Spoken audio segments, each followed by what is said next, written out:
तो आज हमारे पास विश्लेषण के लिए एक क्लिप है। एक माँ है और उसका छोटा बेटा शेल्डन, और उनके बीच एक कह सकते हैं बड़ी अनोखी बातचीत चल रही है। मामला ये है कि माँ की आस्था, उसका विश्वास, वो थोड़ा डगमगा रहा है। मतलब चर्च जाना बंद, प्रार्थना बंद, भगवान से थोड़ी दूरी महसूस कर रही है वो। और मजे की बात यह है कि बेटा, जो खुद मतलब भगवान में नहीं मानता, वो उसे वापस यकीन दिलाने की कोशिश कर रहा है, वो भी विज्ञान और तर्क से। तो चलिए जरा खोलते हैं इस बातचीत को, देखते हैं ये सब तर्क कहाँ तक जाते हैं। Mom, I'm scared. Why? You didn't go to church. You stopped saying grace. I don't understand what's going on. It's kind of hard to explain. Is it me? Did I do something wrong? Of course not. Come here. Sheldon. Faith means believing in something you can't know for sure is real.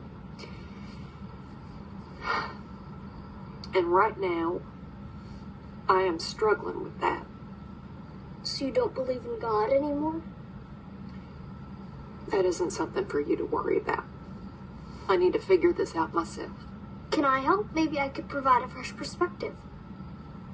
I don't think so, baby.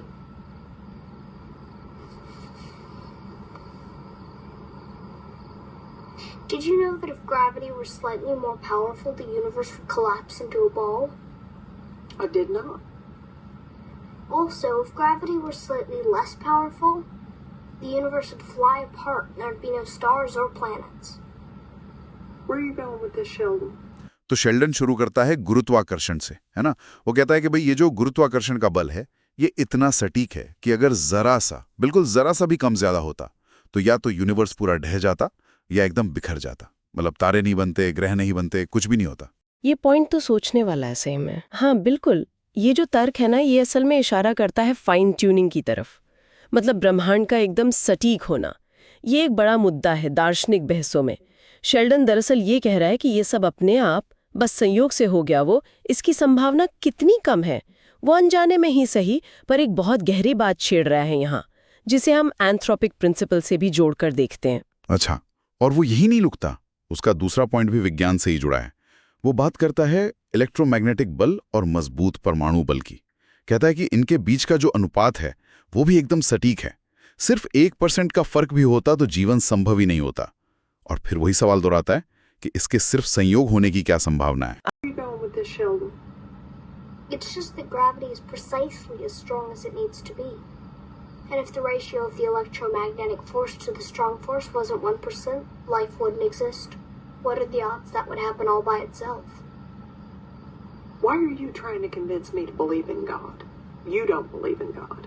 I don't, but the precision of the universe at least makes it logical to conclude there's a creator. Baby, I appreciate what you're trying to do. But logic is here. And my problem is here. हाँ, ये फिर से वही बात आ गई, ब्रह्मांड के वो स्थिरांक, वो कांस्टेंट्स जो जीवन के लिए बिल्कुल सही लगते हैं। अगर ये अनुपात बिगड़ता तो जैसा आपने कहा, परमाणु का नाभिक स्थिर नहीं रहता, या तारे वो भारी तत्व नहीं बना पाते जो जीवन के लिए जरूरी है।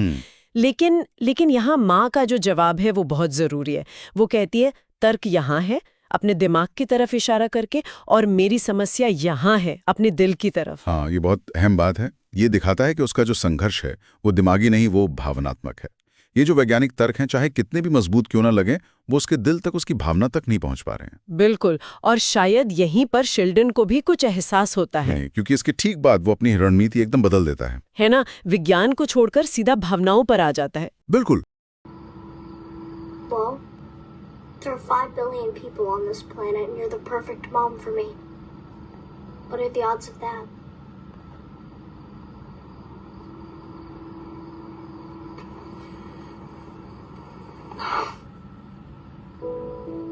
Thank you, Lord, for this little boy. I knew I could fix it. Maybe it was you and the Lord. वो कहता है इस ग्रह पर 5 अरब लोग हैं। खैर ये पुराना डेटा है, अब ज्यादा है, पर वो कहता है और आप मेरे लिए एकदम सही माँ हैं। इसकी क्या संभावना है? ये कितना निजी, कितना भावनात्मक तर्क है। हाँ, ये एक बहुत बड़ा बदलाव है। पहले वो बात कर रहा था ब्रह्मांड की, अब वो बात कर रहा है सिर्फ उन दोनों के रिश्ते की। ऐसा लगता है जैसे वो समझ गया कि वो बड़े बड़े वैज्ञानिक सिद्धांत शायद अभी काम नहीं कर रहे हैं, तो उसने उस चीज का सहारा लिया जो सबसे ठोस है उनके बीच, उनका अपना रिश्ता, माँ बेटे का प्यार। और ये दिखाता है कि कैसे कई बार मानवीय जुड़ाव, वो इमोशनल कनेक्शन, तर्कों से कहीं ज्यादा असरदार हो सकता है। और लगता है ये काम कर भी गया कुछ हद तक। माँ के आंखों में आंसू आ जाते हैं और वो शेल्डन के लिए भगवान को धन्यवाद देती है। हालांकि शेल्डन मनी मन सोचता है कि भाई क्रेडिट तो मेरा है, भगवान का नहीं, पर वो चुप रहता है। ये भी उसके किरदार का एक पहलू है। हाँ, मतलब उस भावनात्मक जुड़ाव से माँ को थोड़ी शांति मिली शायद। तो कुल मिला के एक छोटी सी क्लिप में हमने तर्कों का पूरा स्पेक्ट्रम देख लिया, ब्रह्मांड के विज्ञान से लेकर निजी भावनाओं तक और फिर धर्म ग्रंथ की व्याख्या तक। और ये सब हो रहा है एक ऐसे बेटे और माँ के बीच जहाँ बेटा नास्तिक है और माँ की आस्था डगमगा रही है।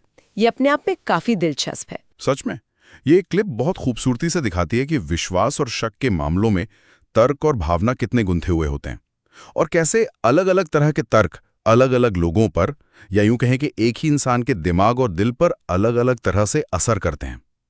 यहां देखिए, मां का संकट वैज्ञानिक तर्कों से उतना हल नहीं हुआ जितना बेटे के प्यार भरे शब्दों से हुआ।